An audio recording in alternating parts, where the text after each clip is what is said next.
Hello everyone. Today we are going to start female reproductive part of a flower. It consists of the pistil, megasporangium and embryo sac. Megasporangium is also called as ovule. The gynoecium represents the female reproductive part of the flower. The gynoecium consists of one pistil called as monocarpellary, or it may have more than one pistil called as multicarpellary. When there is more than one pistil are present and they are fused together, it is called as a syncarpous ovary. You see in the diagram there are the presence of more than one pistil, but all these are fused in state. Hence, it is called the syncarpous. In another diagram, you have see all the carpels are free in state. Hence, this is called as the apocarpous ovary. Now, as we know, the gynoecium part or the pistil part consists of three categories. That is called the stigma, style and ovary. The stigma serves as a landing platform for pollen grains, and the elongated slender part beneath the stigma is called as style, and the basal bulging part is called as ovary. Now, the diagram of ovule, which is also called as a megasporangium. Ovule is an integumented and megasporangium which after fertilization is induced to develop into a seed. The number of ovules present in an ovary may be one, for example wheat, rice, or too many such as in papaya and watermelon.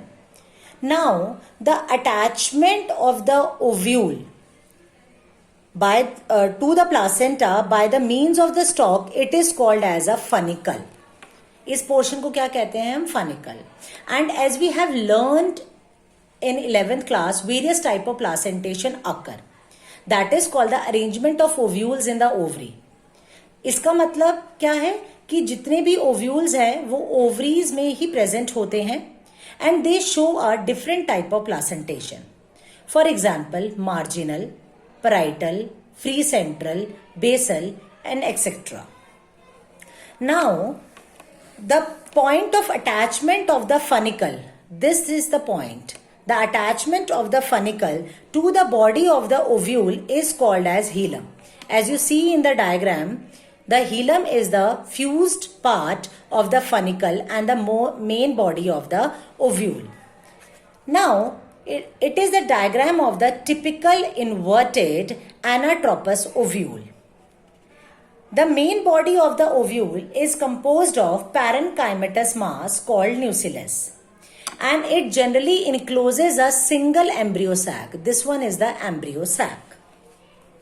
Nucellus is surrounded by two or more integuments. This is the nucellus and these are the integuments. The inner region of the integument may provide nourishment to the developing embryo, and outer side of each integument, this one is the outer integument, the outer side of the each integument as well as the nucellus is covered with cuticle. Now, the part of the ovule from which the integument is developed, इस part से integuments क्या होती हैं? Develop होती हैं, और इस part को हम क्या कहते हैं? Chalazal pole. And integuments do not cover the ovule completely. यहाँ पे देखिए आपको एक opening दिख रही होगी. यहाँ पे ovule जो है completely cover नहीं हुआ है integument से. Now this small opening is called as a micropylar region, and the pore is called the micropyle pore. And now this is the development of the embryo sac, and ovule generally has a single embryo sac or female gametophyte formed of a megaspore through the reduction division. It means this embryo sac, it is also known as the female gametophyte. Now this is up to the female reproductive part of the flower. Thank you.